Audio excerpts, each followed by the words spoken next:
What everybody's talking about. Well, we sure hope it's Take Two with Jerry and Debbie. And this is during the anniversary week, 5 years.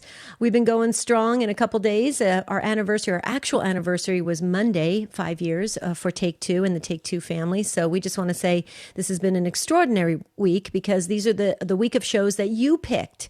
Okay. We did a survey. Actually, Michael Birchfield, our producer, put it together, and you took the survey and you said, these are the topics I want you to deal with this week. And we said, okay. And so today we have another one planned, Jerry, and I'm excited about that. We absolutely do. And we're going to talk today. We have done this topic before, but again, you requested it again. What important, significant, maybe radical, beneficial life change have you made? Maybe it was getting into a good relationship out of an unhealthy relationship. Could have been a change of your job, a lifestyle change, eating better, exercising more, praying more, stop worrying. You get the idea. If you've made some kind of a change along the line here in any point in your life and it really helped to turn your life around and make it better, that's what we want you to share about today at 833-288-EWTN, 833-288-3986.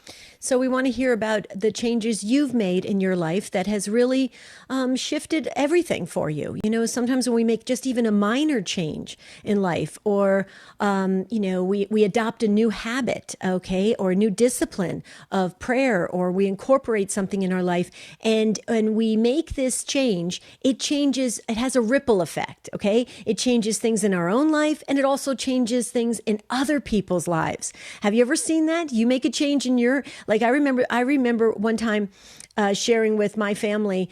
There was 4 of us, 2 kids and 2 parents, and I remember saying, okay, from now on, we're not going to say this word in the house anymore, a certain word, okay? And so I said, well, you know what? I'm just going to say, I'll just do it, Jerry. I said, I'm just going to say it. And they all looked at me like, okay, what does that mean? So I said, I'm going to take out this word. Well, I did. And after about 45 days, wouldn't you know it? Everybody else stopped saying it as well. Isn't that interesting, Jerry? Yeah. So you can do something for yourself, but it affects others.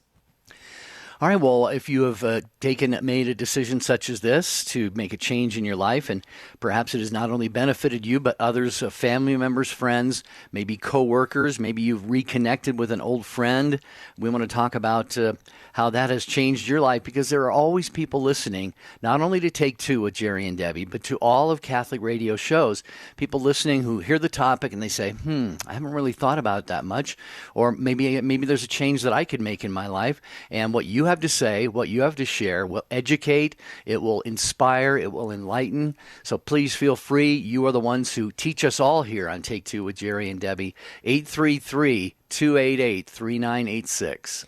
Okay, so what beneficial life change have you made, or have you experienced maybe in your family? You saw somebody else make these major changes and then it inspired you. All sorts of ways we can tackle this subject, but we need to hear from you. Otherwise, you hear Jerry and I go back and forth for the entire hour, which we're happy to do, but we'd rather hear from you. We are? 833-288-3986. Okay, so I just got a text message that said, well, what's the word that you took?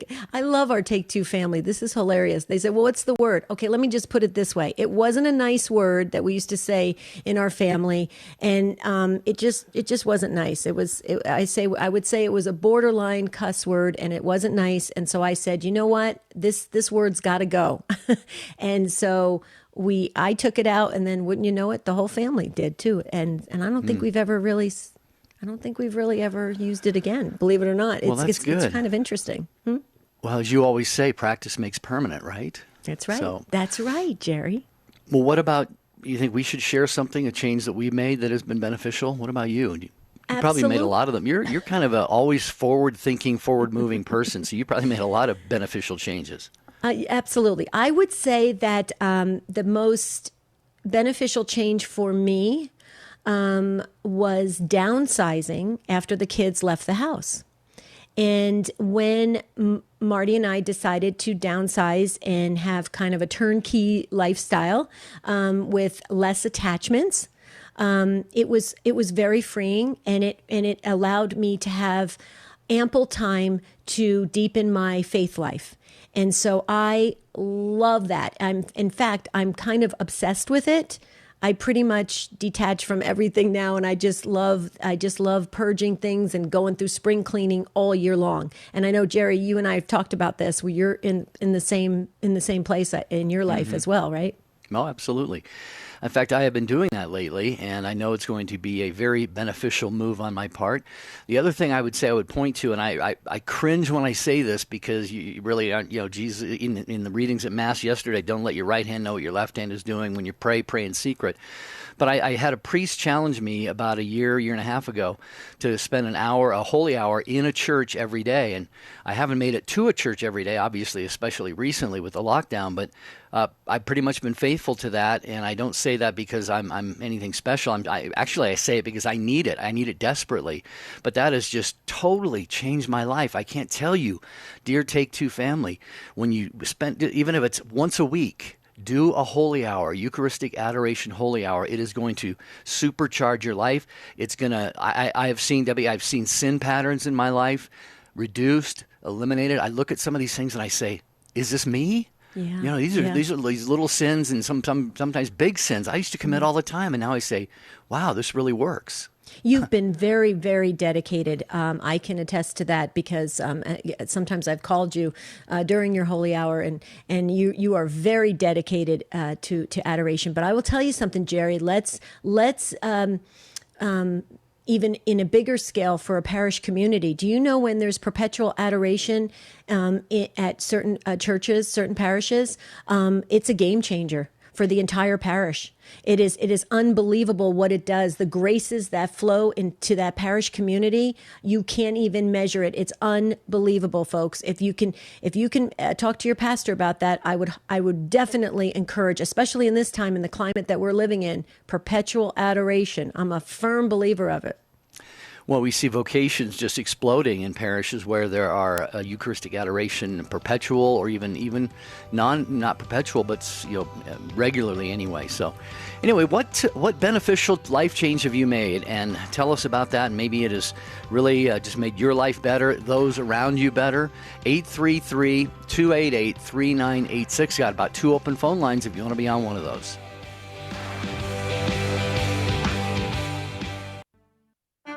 Father John Riccardo.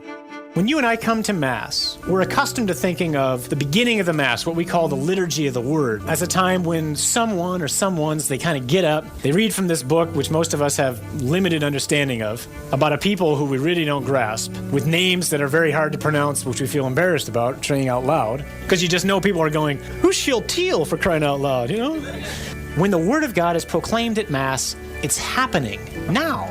It's an event. The wondrous deeds that God has done in human history are being proclaimed in our midst now, and to that, you and I have to respond.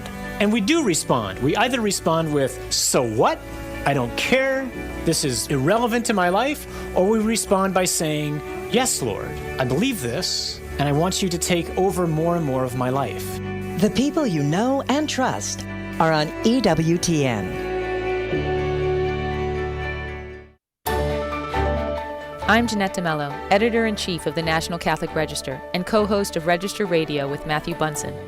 Join us every week as we talk with the Register's expert writers and editors about the news you need to know and offer authentic Catholic insights on the important stories that impact your life.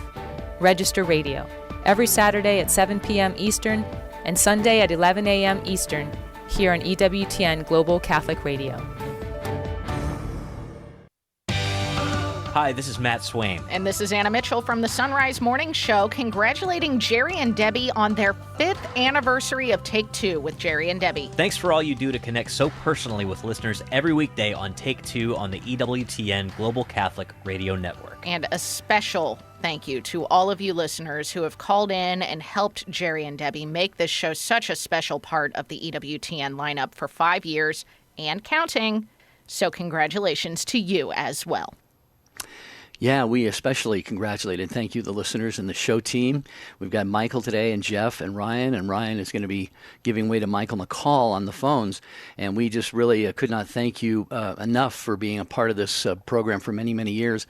And another one that you get to hear on EWTN Radio Saturday afternoons at 4:30, and it's a show Debbie and I are scheduled to be on in an upcoming episode before too long, hopefully in the next few weeks. It's EWTN Bookmark with Doug Keck, 4:30 p.m. Eastern on most of these EWTN stations. Doug has authors on, and he looks at their books and asks them questions about it, and it's really a good way of fleshing out the book and getting an idea that you want to read it.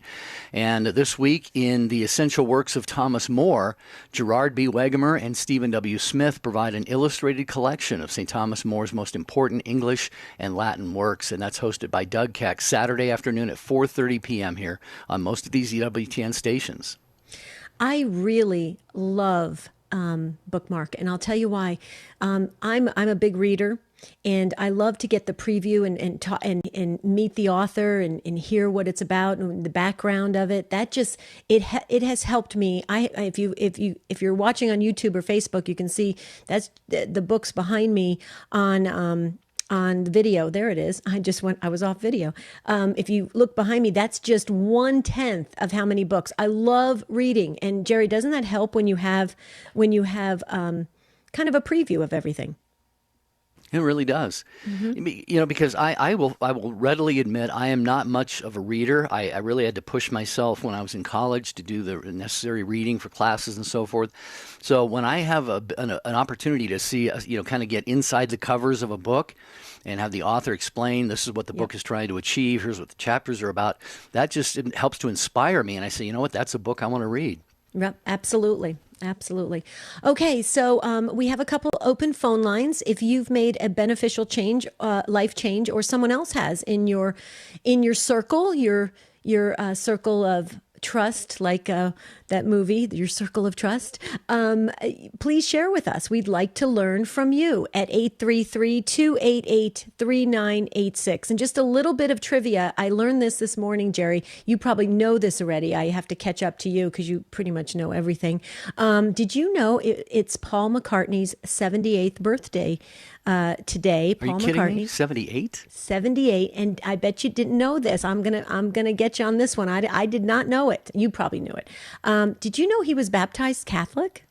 I didn't know that. He was baptized Catholic. Now he didn't. I'm pretty sure he didn't practice Catholicism, but he was baptized Catholic.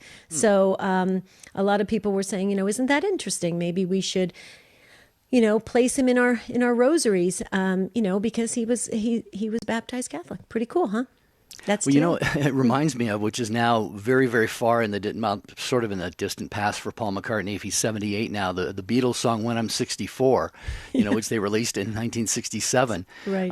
It's singing about when he's 64. Well, Paul, you're a little past that right now, but let's all say a little prayer for him today. That the seeds of his Catholic faith. Maybe he practices. I don't know. Maybe he's a practicing Catholic, but let's pray for him. That's interesting. Yeah, I don't believe so. I think I tried to research it a little bit, but it's interesting that he was baptized. So, come back home. How about that? Okay, Ken in Nacogdoches, Texas, listening to EWTN. Hi, Ken. Welcome to Take Two. Good morning. Good morning. My contribution for today, when I heard the topic, I just thought of my going back to the gym after this virus shut down. And for me, I've seen the benefits that I've had a lot more energy. I've had a lot less stress. Especially from the very weird semester here at Stephen F. Austin State University. But I also call my time in the gym almost like another chapel, another being in chapel in the presence of God.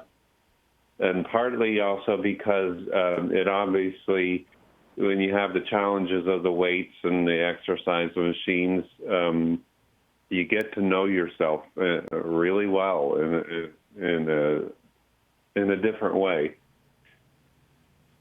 Well, you're right, Ken, and exercise is so very important. I've said on this show, after not being able to go to Mass and the sacraments for a number of months, not being able to go to the gym for me was probably the biggest thing. And I'm no buff Adonis or anything like that, but I just like to swim and stay in shape. But when we think about it, the Bible tells us the body is the temple of the Holy Spirit. And St. Paul says in 1 Corinthians 9, he says, "Do you not know that in a race, all the runners run, but only one gets the prize? Run in such a way as to get the prize." He says, everyone competes in the games going into strict training. And he talks about the analogy between the physical, athletic life and the spiritual life. So, Debbie, I think there's a very great connection there. And Ken is making a wonderful point. Absolutely. I think about all the time a bar stool, Ken, with 3 legs, and that's like how we are created, mind, body, and spirit. And if you were to have that stool with just 2 legs, I would think it would be a very hard piece of furniture to sit on, right? It would be very wobbly.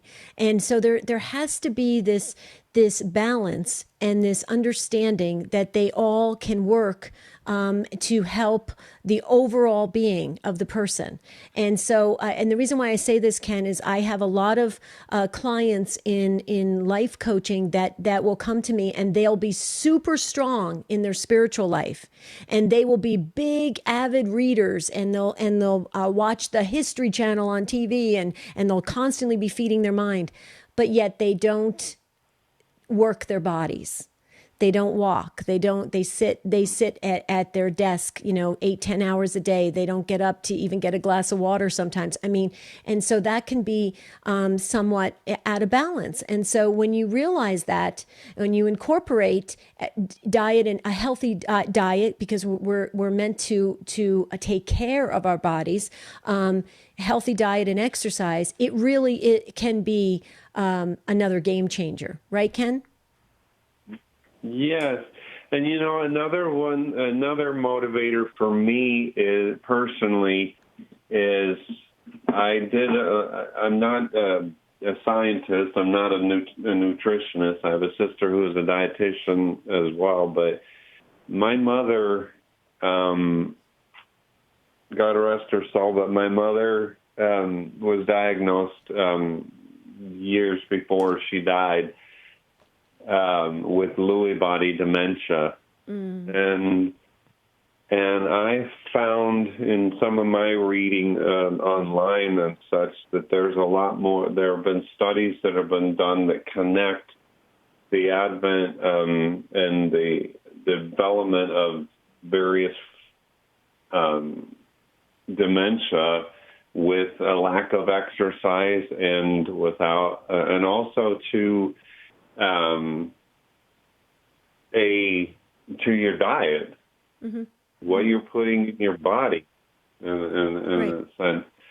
And I thought on that mode, I thought that my mom was pretty much a regular exerciser for years, but then she, as she developed and she was diagnosed with that she started to eat a lot more and to exercise a lot less. And I often wonder if her development of the dementia would have been either slowed down or not even stopped if she had continued what she was doing before. Right. Well, Ken, Ken, real quickly, because my mom has dementia too. I just want to say we actually have consulted many doctors around the country that actually are doing this work and the study of this right now. They're doing a lot of brain scans and things on the senior population and even younger people, because younger people are getting signs of dementia very early on. And so they are finding a lot of interesting stuff. I would encourage folks to stay on top of that for yourself, of the research that's coming out. It's very, very interesting. And I would tend to agree with you, Ken, because I think of Jack LaLanne. Now, I'm dating myself, folks. Those of you who are young, who are millennials, go look it up. Jack LaLanne was super fit, and he always was about exercise and everything. And I believe he exercised right up until the day he died or right before he died. Jerry, what do you think of that? I do remember him very, very well. Yeah, well into his older years, he was just really fit, and just in great shape. Yeah.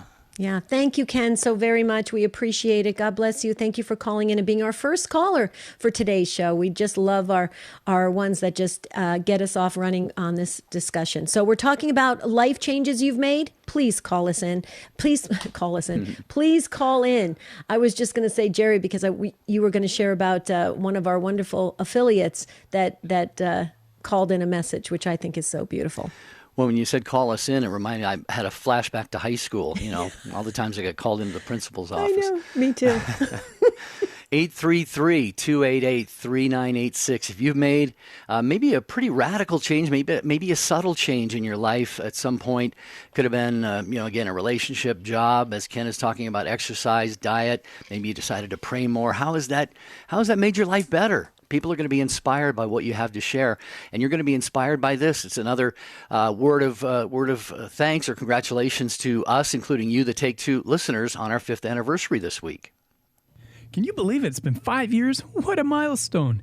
Jerry and Debbie, it's been quite a ride for Take Two, and we enjoy your show up here in the Northwest. Congratulations on Take Two, which has been touching hearts and lives around the world. The world! God's blessings to both of you, your program, and all of your listeners. May you be blessed with many more years to come. Would you like to share that's Ron Belter from Sacred Heart Radio? Okay. The president and founder of Sacred Heart Radio in Seattle and beyond. I mean, huge network. Ron Belter is just amazing, and they do great work, and so many lives are being changed because of Sacred Heart Radio. So thank you. That's awesome. Okay, back to your calls. We have email too, take2@EWTN.com, and social media comments. Jeff Burson is our manager there, watching the social media traffic on YouTube and Facebook, and your comments too. But the phone line to get in on this conversation is 833-288-3986. Rose, you're going to be next after Lori. So Rose, don't go away. Lori is in Atlanta listening on the Quest. Hi, Lori. Welcome to Take Two. Hi, how are you? Doing pretty well. How are you, Lori? I'm doing well, too. Good.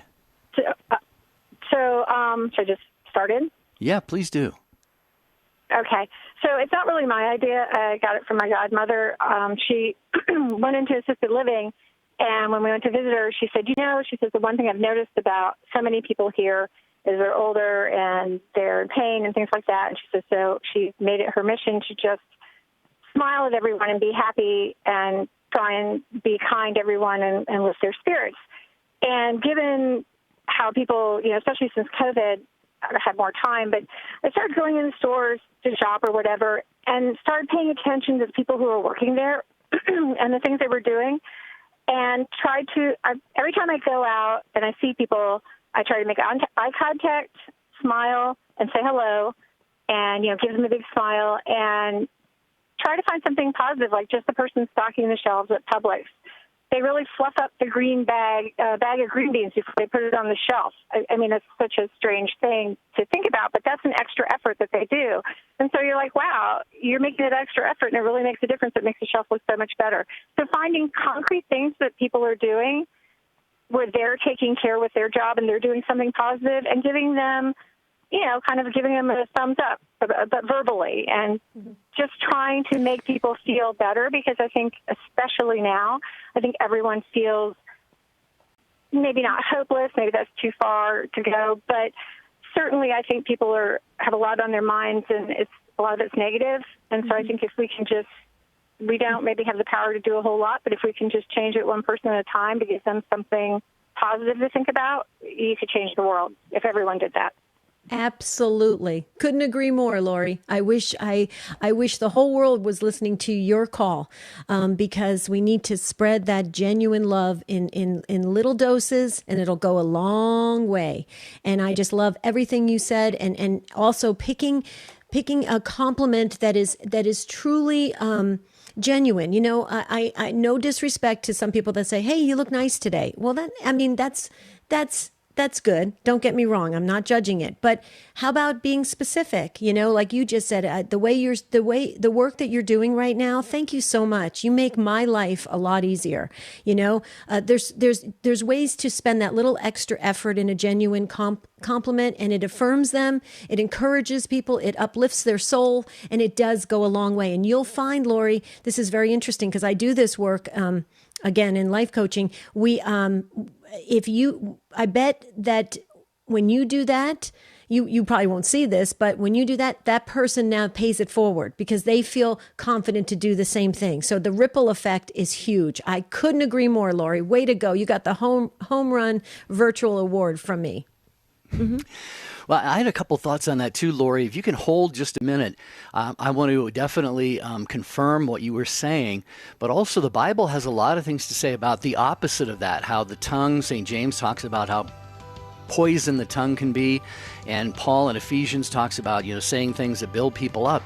This is so, and I mean this sincerely, Lori, when you said especially now, those two words were in my mind at that exact second. So I think we're in a good conversation here on Take Two with Jerry and Debbie. Don't go away. More with Lori and then Rose. Deacon Harold Burke-Sivers. We live in a culture today that says that suffering is meaningless, therefore we have to avoid it. What we're talking about here is finding meaning in the suffering that is unavoidable. The leading Catholic voices are on EWTN Radio. This is a Messy Family Minute with Mike and Alicia Hernan. A wise woman once told us, if you're going to pray with your kids, you have to play with them. Raising our family of 10 has taught us this maxim is very true. Why is this? Well, as parents, we are the first images of God for our children. St. John Paul II told us, parents' love is called to become for children the visible sign of the very love of God. In play, we are strengthening our children's sense of belonging. Your child can believe more easily God loves them because you love them. This is what play communicates. Play helps us also remember who we really are and what we are made for, what it's like to be a child. And that childlikeness is an essential element of prayer. Getting on a child's level and being vulnerable and simple and maybe even a bit silly reminds us that it is only through humility that we can approach the Lord. To join us and hundreds of other families for our Play and Pray Challenge, visit us at messyfamilyminute.org. EWTN, teaching the truth. I love your show. I was raised in a Southern Baptist environment, in and out of church since I was a teenager. But since listening to your show the last several months, I'm in the process of converting to Catholicism. Ever since I started listening, I've been learning a lot, and I've been very intrigued by some of the things you guys discuss. I want to learn more, and I have a thirst for learning. EWTN. Live truth. Live Catholic. I'm Gloria Purvis. And I'm Deacon Harold. The Morning Glory team discusses Juneteenth and the importance of Father's Day. Tomorrow morning, 7 Eastern. Now back to Take Two with Jerry and Debbie. Hi, everybody. This is Dr. Ray Guarendi from The Doctor Is In. I got to congratulate Jerry and Debbie on their 5th anniversary of Take Two with Jerry and Debbie. Debbie Georgiani, Dr. Ray Guarendi, all Italians. Matter of fact, Jerry Usher's, I think his name was Jerry Ushini. Not sure. I think it would add to the show, though. Way to go, guys. 5 years. Thank you, Dr. Ray. Wait, can I add a vowel onto the end of my name, Debbie? You can, but here, okay, well, you're in the club, Jerry, because I do definitely love Italian food. I do, yeah. There you go. I had pasta last night. There you go. You're in. Yeah. Great. Well, we're talking with Lori, and Lori, thanks for being patient there during the break and persevering with us. And I just love what you said. And when, like I said, when you said those words, especially now when you were talking about how people need, that thank you, that affirmation, that pat on the back, it really is so vitally important. We got people who are really right now, their heads are in sometimes a really, really bad place just because they're wondering, am I going to keep having my job? Am I going to get my job back? Can I provide for my family and all of this stuff? So I think that is just a beautiful take that you had on that. And I mentioned too, in James chapter 3, he writes, and this is the converse of what you're saying, Lori. So we need to be careful about this and take your advice, Lori. He says, with the tongue we praise our Lord and Father, and with it we curse our human beings. And St. James talks about how dangerous that is. And Paul says in Ephesians, he says, do not let any unwholesome talk come out of your mouths, but only what is helpful for building others up according to their needs, that it may benefit those who listen. So, Lori, I'm going to throw it back to you if you've got any thoughts on those passages or anything else you would like to share with us by way of your wisdom. Well, my wisdom. Okay, that's a bit much, but the words, but also I think just smiling. Like if you're on the street and you pass somebody, like I'll even do it with teenagers, which is always kind of risky because they like to laugh at me. But you just not with me, but you just smile and you say hi, or hello, or have a nice day, or just something happy, just to anybody. I mean, obviously, if you can say something more concrete, then you do that. And if you can't because you're just walking by them on the street, then you make eye contact with everybody and you just say hello and you give them a smile no matter what, because we're all children of God. And also totally related to nothing, but your next caller, Rose, that's my godmother's name, the woman whose advice this is. It's her wisdom, not mine. Wow, that is beautiful. You see how you paid it forward. But Lori, I just wanted to say before we let you go, thank you so much again. I just love what you had to say, and you added, and you definitely, I think so many folks benefited from your call today on this with this topic. I just want to say, given the current climate that we are in, we're not always going to agree on things. Okay.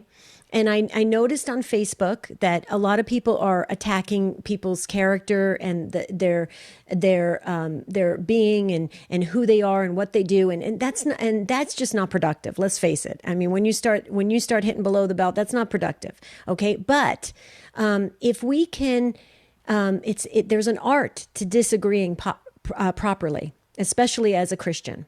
Okay, I have a dear friend who's in radio. And we are on opposite ends of what's happening with the country right now, okay? But I absolutely admire her conviction. I admire her passion. I admire her ability to stay the course for her. I admire all that. And I recognized that in her. And she recognized things that I feel passionate about. And we still disagree on certain things, but we're still friends, and we admire those beautiful aspects, but we may not always agree. Would you agree with that, Lori? We don't have to be totally in lockstep with people when we are complimenting them or giving them words of encouragement or affirmation. We just really should recognize the true qualities that come out that are really admirable. What do you think? Oh, I totally agree, and I think it takes some maturity to do that. And it takes great love, but love is an act of will. And so you just have to recognize the other person was made by God and is loved by God just as much as you are. And so that's where you start. Yeah, beautiful. Lori, have a blessed day. Thank you for joining us here on our anniversary week of Take Two with Jerry and Debbie shows. And we hope that it won't be too long before we hear from you again with another take on the program. And somebody else now is able to get on that line that Lori was on at 833-288-3986. Debbie, as you always say, it's soul-to-soul ministry. We've got the noise of the world right now. The collective voices of the world are just raging. And what we need to do, I believe, Debbie, is really get introspective and meditate and reflect on who we are, each and every individual person as made in the image and likeness of God, and having an infinite worth and dignity, and then try, as Lori was saying, to treat others that way. Absolutely. Absolutely. So what beneficial life change have you made? You got plenty of time to get on the show. Please call in now, though. Don't wait any longer. 833-288-3986. You can also text us. You text the letters EWTN to 55000. Wait for a response. Put your first name in, how you're listening, and your question or comment. You can get us on YouTube, Facebook. How about Take Two at EWTN.com. That's the way to email us. I'm trying to go quickly, folks, but that's how you can reach us for this particular show. Rose has been waiting so patiently. Rose, we're going to send you the Virtual Patience Award in Texas, Guadalupe Radio Network. First time caller. You get the first time caller virtual bell too. You got two awards today, Rose. Way to go. Oh, thank you. Hi, Rose. So, hi. My mine was a pretty large change that I made. I was living in darkness most of my life, and I chose to finally go on the journey, because what I realize now, looking back, hindsight's 2020, is that I just had a lot of self-hatred and everything, and blaming things on me instead of on who hurt me. My darkness was that when I was a young child, I was sexually abused by a priest. And that was the dirty little secret of the church. And no one was, I was always thinking that you should never talk about it. And I only remember just part of it. I blocked everything else out. And so I went through a very difficult, about 4.5 years, through a very hard journey of remembering some of the memories and coming from the darkness where I was, realizing it wasn't my fault and it wasn't all priest's fault. It was that particular priest who chose to harm me. And so now I have come out the other end in the loving light of God. And I feel so much freer. And I'm trying to talk about it, because I'm not a dirty little secret of the church. You know, the church didn't want this to happen to me. And it was a particular person that did this to me. So anyway, but whatever darkness you have, it's, even though the journey's hard, coming out into God's love and light is so definitely worth it. It absolutely is, Rose, and God bless you for having the courage to share what you did. And I know Debbie shares this, and the whole show team and all of our listeners. We are so sorry that happened to you. You made several beautiful statements there, but one I want to especially touch upon. You said you finally realized it was not your fault. I've shared on this show even this week, I think maybe yesterday, it was not a priest who abused me, Rose, but it was a man in our community where I grew up. And I had that same burden. I carried the guilt and the shame. It's dirty. You just feel dirty, and like you said, that dirty little secret, until I finally realized, and I reframed the whole thing. And I said, wait a minute. Children look at adults in a certain way, and adults are to be respected, to be obeyed, to be listened to. And so I was about 10 years old, and you really don't have that maturity to be able to assess the situation and say, you know what, I'm really sorry. I'm not gonna let you do this to me, And I also love what you said, Rose. I'm so glad that you said this is not the church that did this, because Debbie, I know we've got in this world today, everybody has got all their targets pointing toward the entire church, saying, look, the church is this way and all priests are this way. And it just isn't true. Yeah, absolutely. Rose, there's so much I can say about this. I worked quite extensively with victims of priest abuse, and it just breaks my heart to hear that you carried that for so long. And you were young. This was such a violation on so many levels to your mind, to your body, and to your spirit. When a priest, at the hands of a priest, when this happens, this attacks your soul. This hurts your soul badly. And you don't want to be re-victimized for many years over because you have to hide it, or somebody has to say, well, Father so-and-so is great to me. I'm sorry that happened to you. No, this is a very troubled soul, this priest, and it breaks my heart that you had to go through this, but I am praising God that you are free of this and you have risen above it. I'm so happy for you on so many levels, because this should have never, ever been done to you. And it just kills me when I hear stories like this. But if you feel comfortable sharing, I just have a question. I'm just curious, because having worked with so many people that have gone through this, like yourself, some people leave the church. Some people understand it and put it into perspective and reframe it and come back into their faith, and then they are practicing Catholics, completely, free. They feel so alive in the church. May I ask where you're at? Because I didn't hear that in your initial story. Well, what I did is when I finally started going through my journey is I was so sad. I mean, I never really got angry. I just got sad and devastated and a good friend of mine said, Rose, you need to go to daily mass. And I called myself the lost sheep because I was going from one church bouncing around. And I ended up at a cathedral that had the largest crucifix because that was the only one large enough to take my memories and my pain and me give it to the foot of the cross. And so I started going to daily mass.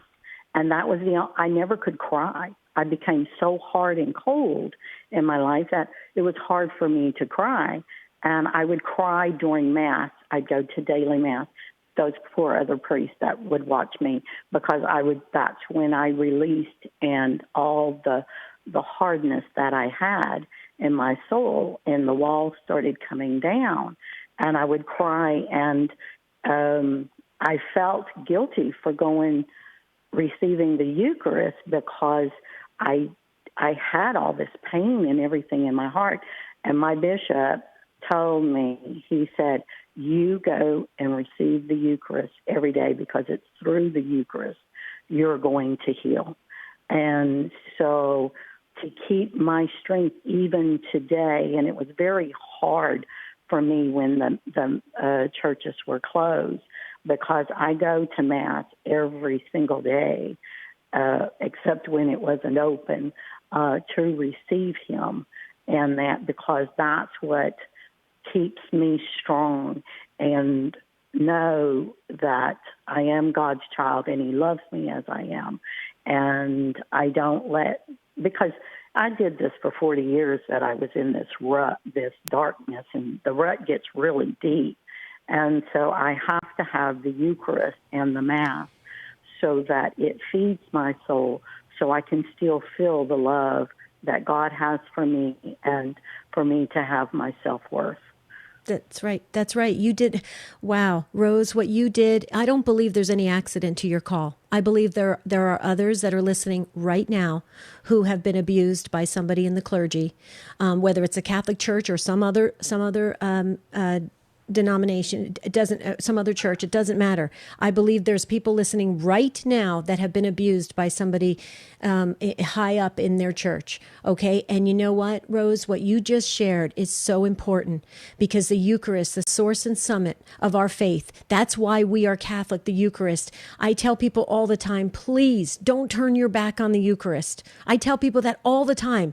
You want to say you don't like this priest or that priest or this one's happening here in the church. Okay, all right, so be it. But please don't turn your back on the Eucharist because that's what's going to feed your soul. And you said it, Rose. It's going to feed your soul and heal your soul and help your soul. And by you receiving the Eucharist all the time or when you were going to daily Mass every day, okay, not only that, you're also helping, whether you know it or not, you're helping that troubled priest, that priest that did that to you. Believe it or not, because you're restoring what that man, God help him. We have to pray because don't get me started on this. I have a real problem with the priest abuse situation. So, Rose, you are doing so many great things for yourself, for eternal benefits, and for also for this priest that did this to you, and for the faithful, for all of us, because the church is all of us. We are the church.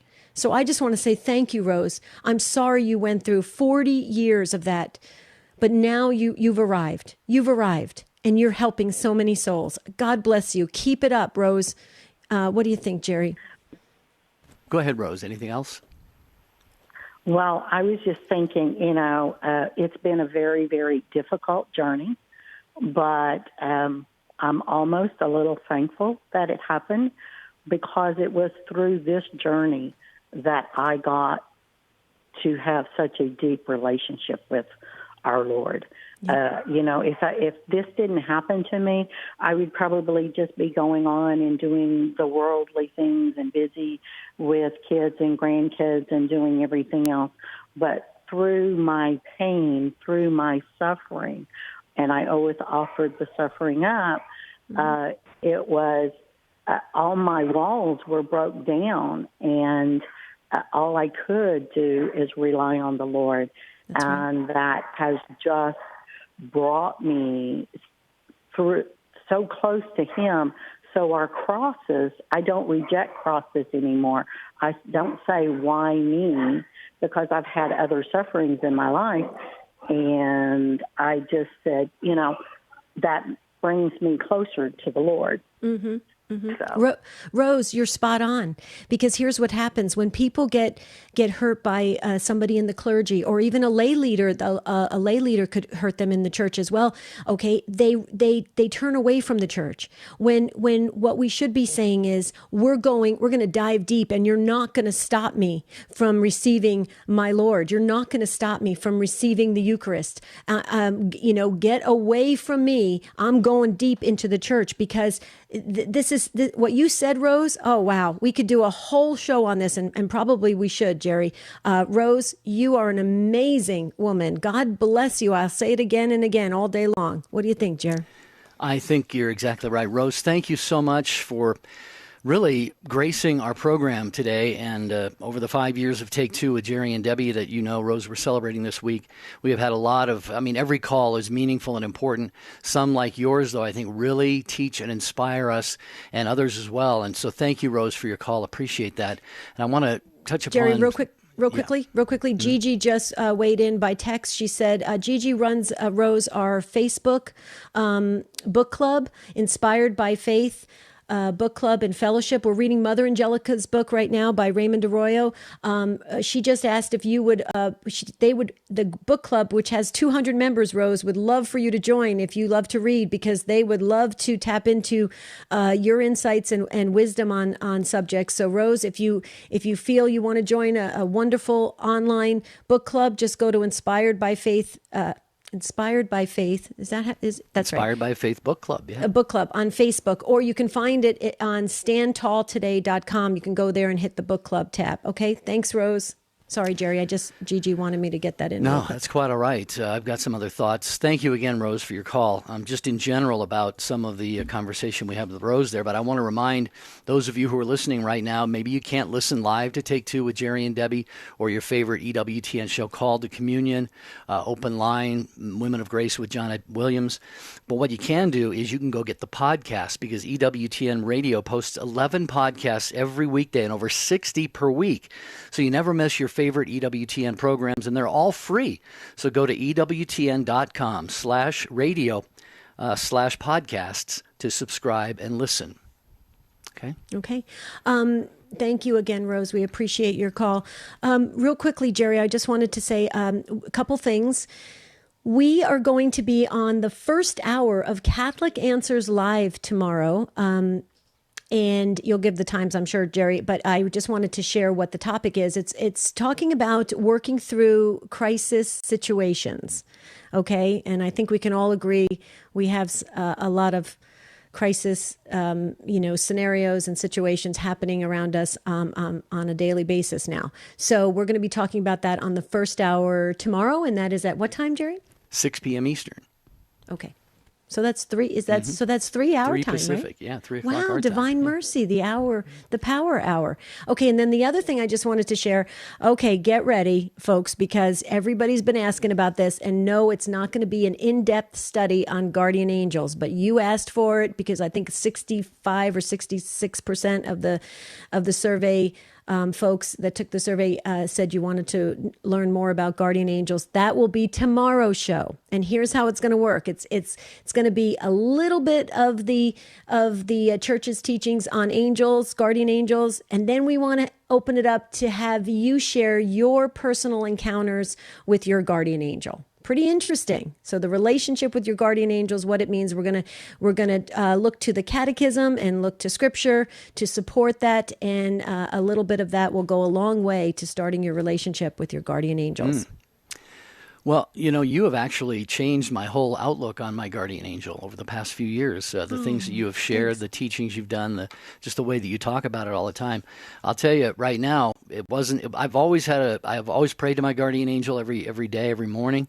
But now, because of you, Debbie, and what I've learned, my guardian angel is busy. I load my guardian angel up with plenty of things to do, and you know what? They get it done. It's beautiful. Mm-hmm. Absolutely. And the guardian angels are very, very active and in our lives. If we really recognize and pretty much allow them to be, and we stay in God's will. One thing I just wanted to revisit, folks. I just wanted to share this. I worked at the parish level in my diocese for over 25 years. I worked with so many priests, I can't even tell you. Plus, my uncle is a priest. He's passed. He died over 10 years ago, and he was amazing. My aunt is a Dominican sister. She's still alive in Caldwell, New Jersey. I just want to say I've been around religious and clergy my whole entire life. Okay, we had a basement in New Jersey, and the priests and the nuns used to come and sit at the basement, have a nice cool drink, and they would relax and talk theology and even sometimes argue. And that's how I got my start, and that's why I was interested. I just wanted to say. There are so many holy and wonderful priests and religious in our Catholic faith, okay? There are a few, let's face it, that are really troubled. They're wounded souls. They've got a lot of issues, and we need to pray for them. But let's not forget the true, holy, amazing priests and religious that are leading us closer to God each and every day that they minister. I just had to say that because I'm a strong supporter, as you are, Jerry, of vocations. Yeah. Mm-hmm. Well, I'm glad you did. And just again, tailing off of what Rose was saying, and like you said, the vast majority of our priests and religious, probably 98%, it's just such a tiny number who have, besmirched their vocation in the church. But you mentioned, whatever you do, don't walk away from the Eucharist. And John chapter 6 came immediately in my mind. If I'm not mistaken, it's the first place in Scripture during Jesus' public ministry where people actually turned away and left him and didn't follow him anymore. And that was over his teaching on the Eucharist. So please, no matter what happens to you or has happened to you, if you've been through the same experience as Rose has, you've been abused at the hands of a priest, maybe just a neighbor, maybe a family member, please. She said it was hard work. She said it took her 40 years to work through this. See, we need to look into the empty tomb. See, and the empty tomb can be dark, it can be a little bit cold, it's uncertain. What are we going to find in there? But when we do look into the empty tomb and go into it, we realize he's risen, and he is there to heal us and to raise our spirits and our souls up as well. So please just remember that. The church is your friend. The church is your mother. Okay, the church is not your enemy, and the priests, the clergy, are not our enemy either in religious. So that was so beautifully said and from your heart, and so true. And I hope people are really listening and absorbing it and taking it in. Beautiful show today. Thank you. We love the Take Two family. We learn something new each and every time we do this show, and we hope you are learning as well and growing closer to God. Tomorrow, if you tune in, tell all your friends.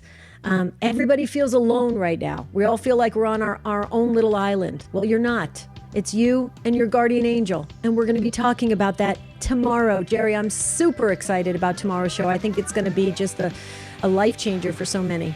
This was your number one choice during the pre-anniversary week survey that Michael Birchfield, our producer, put out there. You chose the 5 topics you wanted to hear this week, and Guardian Angels was easily the number one. So don't miss it. Tell all your friends, put it out on social media. Debbie is an expert in this, and I'll just follow her lead because she could teach. She teaches me all the time. Oh, you're too kind. Keep me humble, will you? Okay, until tomorrow, folks, please have a beautiful and blessed day. We'll see you real soon.